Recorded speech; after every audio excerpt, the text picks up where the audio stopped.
রাষ্ট্রপতির কি করার আছে? ত্রয়োদশ জাতীয় সংসদের প্রথম অধিবেশনের রাষ্ট্রপতি মোহাম্মদ শাহাবুদ্দিনের ভাষণে বিগত সরকারকে নিয়ে নেতিবাচক মন্তব্য ও তার বিরুদ্ধে বিরোধী দলের হট্টগোল ওয়ার্কআউট নিয়ে আলোচনা হচ্ছে। তিনি আওয়ামী লীগের আমলে নিয়োগ পেলেও দলটির বিরুদ্ধে সমালোচনা করেছেন, এই কারণেও বিরাগভাজন হচ্ছেন।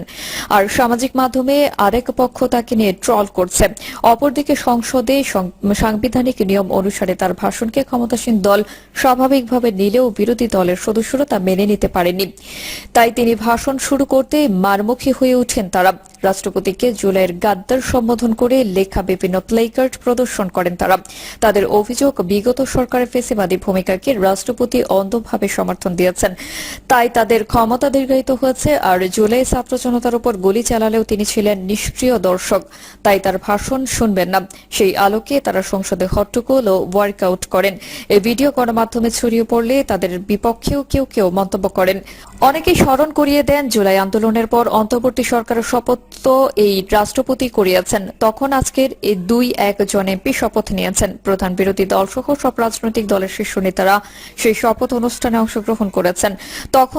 তখন যদি তাকে নিয়ে আপত্তি না থাকে, তাহলে ভাষণ নিয়ে আপত্তি কেন? আবার এই রাষ্ট্রপতি বিগত আওয়ামী লীগ সরকারের সময়ে তাদের পক্ষে সাফাই গিয়েছেন। তখন আজকের ক্ষমতাসীনদের বিরুদ্ধে তীর্যক মন্তব্য করেছেন। এখন আবার আগের সরকারের সমালোচনাও এই সরকারের বন্দনা গাইছেন।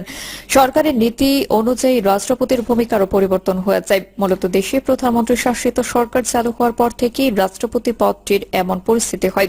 তিনি ইচ্ছে করলেও নিজস্ব অবস্থান নিতে পারেন না। কেউ সরকারের ইচ্ছার বাইরে গেলেও পরিণতি ভালো হয়নি। অতীতে কমপক্ষে 3 জন রাষ্ট্রপতির বেলায় এমনটি হয়েছে। মূলত যখন যেই সরকার থাকে, যেভাবে চলতে বলবেন তাকে সে অনুযায়ী চলতে হচ্ছে। এই অবস্থায় রাষ্ট্রপতি কি বা করার আছে? অবশ্য বিশ্লেষকরা মনে করেন, রাষ্ট্রপতি ও প্রধানমন্ত্রীর ক্ষমতার ভারসাম্য থাকলে এমনটি হতো না। প্রিয় দর্শক, এ ছিল এখনকার সর্বশেষ সংবাদ। আপডেট সব সংবাদ পেতে চ্যানেলটি সাবস্ক্রাইব করে বেল আইকনটি ক্লিক করে রাখুন।